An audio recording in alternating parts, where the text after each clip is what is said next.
Subscribe कीजिए हमारे channel नूर रज़ा को और बेल आइकन को प्रेस कीजिए जिससे आपको हमारी न्यू वीडियो की नोटिफिकेशन मिलती रहे। तबलीगी जमात का कयाम क्यों अमल में आया? तबलीगी जमात के बानी और अमीर का नाम है मौलवी इलियास कांदलवी साहब की जिंदगी पर अली मियां नदवी ने किताब लिखी है दावत तबलीग।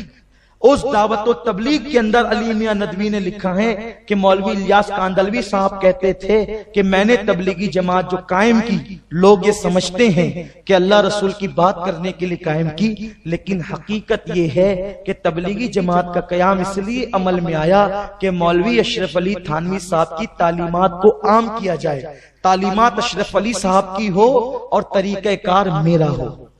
ये उन्होंने साफ लफ्जों में कहा। आप देखना चाहें, महा किताब है अपने पास, वो नहीं है, उसको लाइए और यहां मरकज पे रखिए और बताइए। अगर आप देखना चाहेंगे तो किताब मंगाकर बता दी जाएगी। इन्होंने साफ लफ्जों में कहा कि लोग ये समझते हैं कि मैंने अल्लाह रसूल की बातों के लिए कलमा नमाज फैलाने के लिए बनाई, नहीं, कहते हैं कि मैंने अशरफ अली साहब की तालीमात को आम करने के लिए जो है ये जमात बनाई है कि तरीक़ेकार मेरा हो, भोला बाला अंदाज, और असल तालीमात किसकी आम हो? अशरफ अली साहब की। ये है, और आज वो चीज इनकी जबान पर आ गई, और जो इनकी जबान पर आई ये आजकल की नई बात नहीं है, ये अंदर से लोगों को गुमराह करते हैं। अगर ये सिर्फ नमाज रोजे की बात करते तो बताओ कि फिर जमात में जाने के बाद आदमी जब वापस आता है तो वो फातिहा के खिलाफ क्यों बोलता है, सलाम के खिलाफ क्यों बोलता है? जब वहां सिर्फ नमाज ही सिखाई जाती है तो आने वाला हुजूर के सलाम का मजाक क्यों उड़ाता है? अजान से पहले, अजान के बाद दुरूद पर मजाक क्यों उड़ाता है? इसलिए याद रखो, अपनी औलाद को सिर्फ तुम सुन्नी हो इतना काफी नहीं, अपने बच्चे के दिल में मोहब्बत रसूल पैदा कर। तुमने अपनी औलाद को क्या दिया नहीं दिया ये 2 नंबर की बात है। अपनी औलाद के दिल में गैरत इश्क़ रसूल पैदा कर।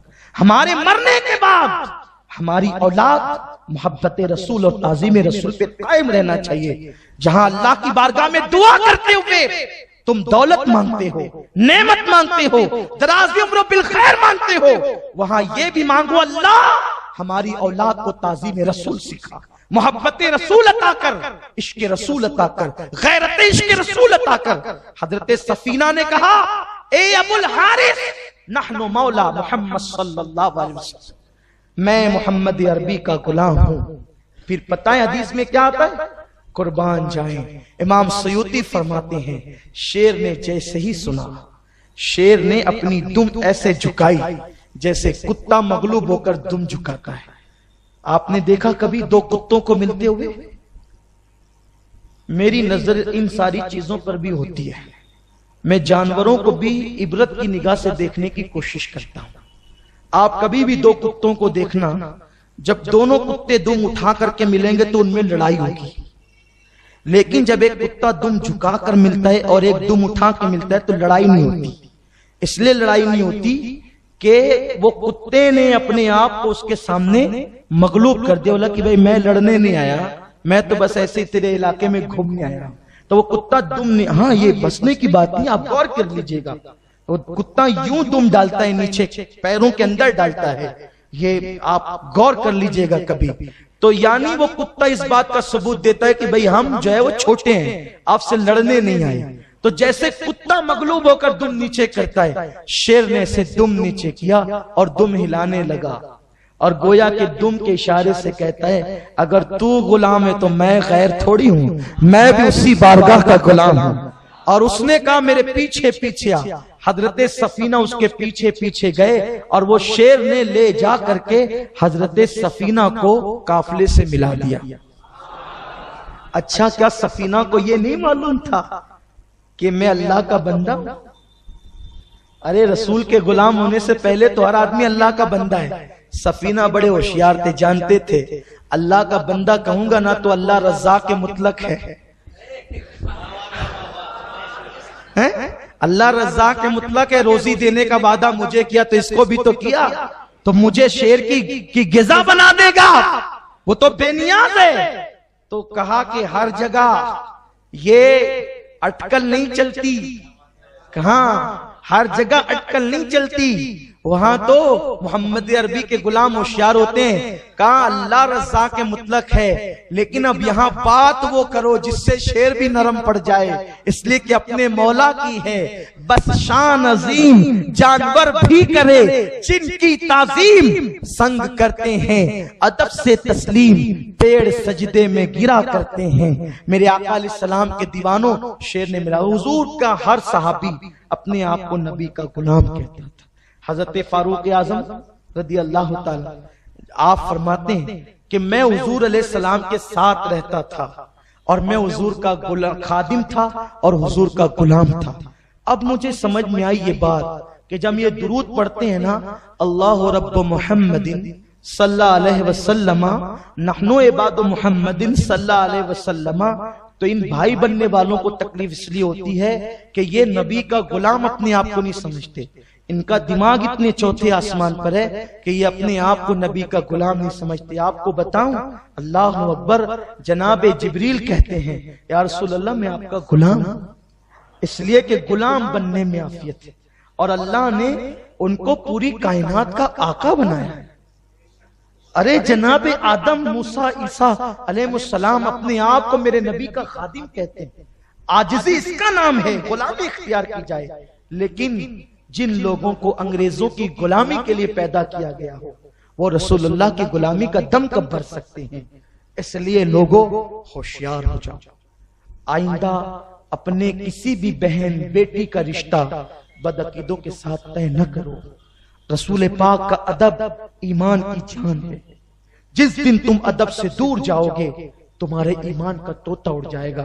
ہمیں کیا ہے، آپ ہمیں بدنام کرتے ہو، کرتے رہو، کوئی کرے کرتا رہے، ہم اپنی بات پہنچاتے ہیں آپ تک کہ آپ ایک بندہ بھی عمل کرے تو ہمارا بیڑا پائے، اور اپنا کام تو صرف بات پہنچانا ہے۔ آئیے وقت ہو رہا ہے، اختتام پر ثبوت کے طور پر میں وہ بات آپ تک پہنچا دوں۔ یولا میں اجتماع ہوا، وہاں کی دعا ہے، اس کی کلپ آئیے، اگر آپ کو ہماری کلپ پر شک ہو تو آپ ان کے یہاں سے بھی کلپ حاصل کر لیں اور اس کو غور سے سنیے گا۔ یہ میں آپ کو سنا رہا ہوں، آپ اس کو سنیے گا، دیکھیے اس کا انداز کس قدر نرالا ہے۔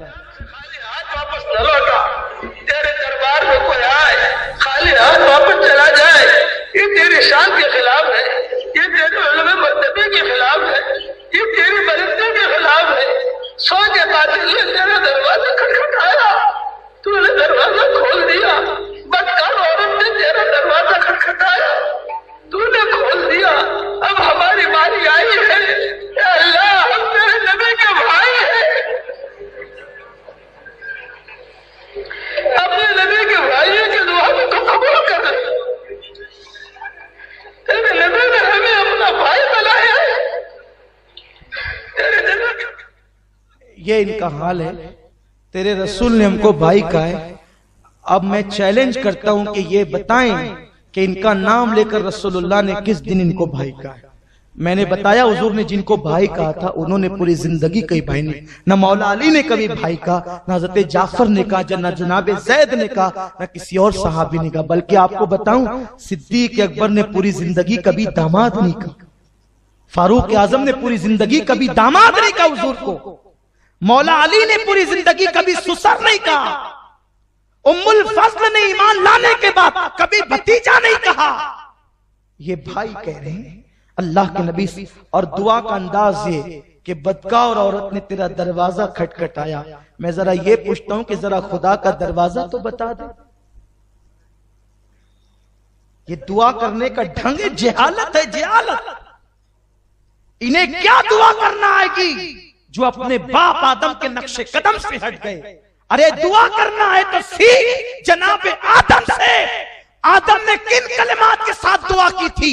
حضرت آدم یوں کہتے ہیں، اللہ اس محمد عربی کا واسطہ جس کا نام تو نے اپنے نام کے ساتھ عرش کے پائے پہ لکھ رکھا ہے، اسی کے صدقے میں ہمارا بیڑا پار فرما دے۔